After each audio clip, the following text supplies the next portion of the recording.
Hello, Simon here, Simple Life Garden Design. Thank you for joining me on this April tour of our low maintenance garden. So what I've actually done since I was here last time, well, I spent an hour or two maintaining the garden. I've got the hedge trimmers out. I've trimmed back the ivy and the honeysuckle from the borders. I've trimmed the hebes. I have trimmed the viburnums, and I've done a little bit of just tidying up really. Swept it through as well. But that's about it. So come on a little tour, join me as we go around the garden, and we'll show you where we are, and it'd be great if you could let us know what you think. Enjoy. So starting up at the garden end of the pond, it's nice to hear water moving, which is for me one of the most important features of a garden. As you can see, the cowthie in the pond is now gone past its best. There's a few flowers left, but most of them have now gone. And we can start to see that the bluebells are beginning to show. We've got blue buds up, which is fantastic. We come here, we've got the viburnum finished flowering now, and we've trimmed it back to give it room for growth for later in the year. The mahonia, haven't done too much with the mahonia. The seeds are still very, very present. And let's see, our angel is tucked in away. Snowbells are now coming to the end. If we look across towards our Moroccan garden, you can see the spindle there, standing very, very tall. If we come around the beech tree, if I take up, you can see the beech tree is starting to come into leaf. The area by the pond is absolutely fantastic this time of year because it really catches the sun. And it's not until the beech leaves up that we get the shade, and we kind of stay away from it until end of July, August, when it starts to get really hot. If we look here, we can see the hellebores are still giving us that pinky purple flower, which is lovely, and above them the choisia is starting to come out into flower now, which is fantastic. The Japanese rose that grows up through the middle of it will also start to give us some flowers soon. And we can see in front of that, we've got a Weigelia and a Calicarpa. The Weigelia is starting to leaf up. The Calicarpa's not really kind of started yet.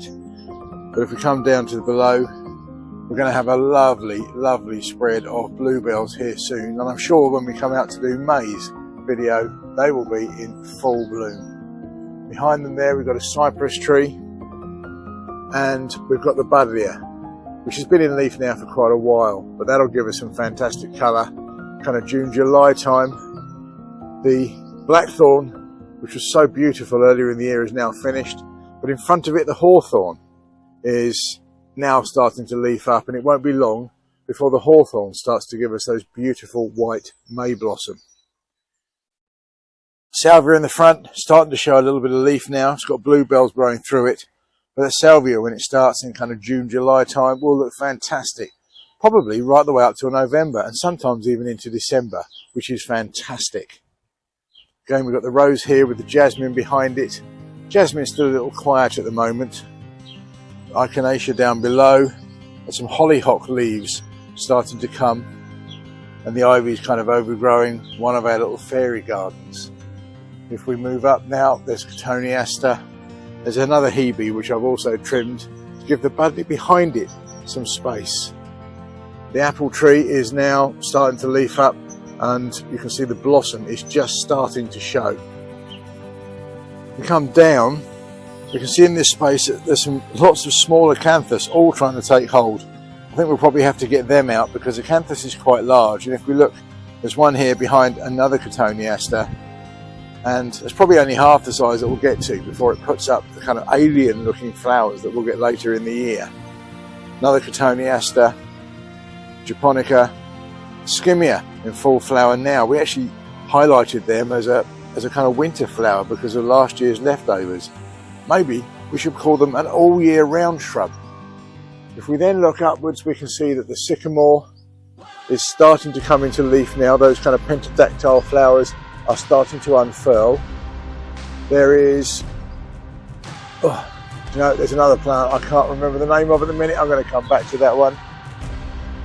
And if we look at the back here, we've got an ash tree Now ash is one of the last trees to actually leaf up. So if everyone else is in leaf and there's one tree that isn't, there's every chance that it's an ash tree. I've remembered the flower here now, it's a syringa. It's a kind of form of lilac, but that will give us some fantastically beautiful white flowers in the next few weeks. Spinning round, we come to our pergola. There's the star jasmine, and let's go to the back. There's another jasmine, which we hung on to when we renewed the pergola a little while ago, just because of that amazing rootstock. Now the flower here is an Italian leather plant,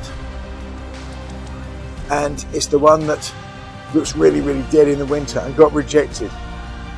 But as you can see, it's starting to come up into leaf now, and when those flowers come out June, July time, they're purple and they are absolutely beautiful. Past the water feature, again there's another viburnum behind there. There's a bank of honeysuckle to the rear of it, kind of dominating a little bit now, but we don't mind that. There's another hollyhock, there's some bluebells in there, there's a photinia, red robin, and some more roses, which is just gorgeous. Come around again towards the pond, we've got more bluebells, we've got hawthorn, we can see the choisia, the water marigold again, snowbells, and another hawthorn. So there you go. Oh, look over here, just seen. There's a pink honesty plant in flower, and they are beautiful for the spring. So, once again, low maintenance garden in April. That's Simon from Simple Life Garden Design. Simply brilliant garden designs. Thank you.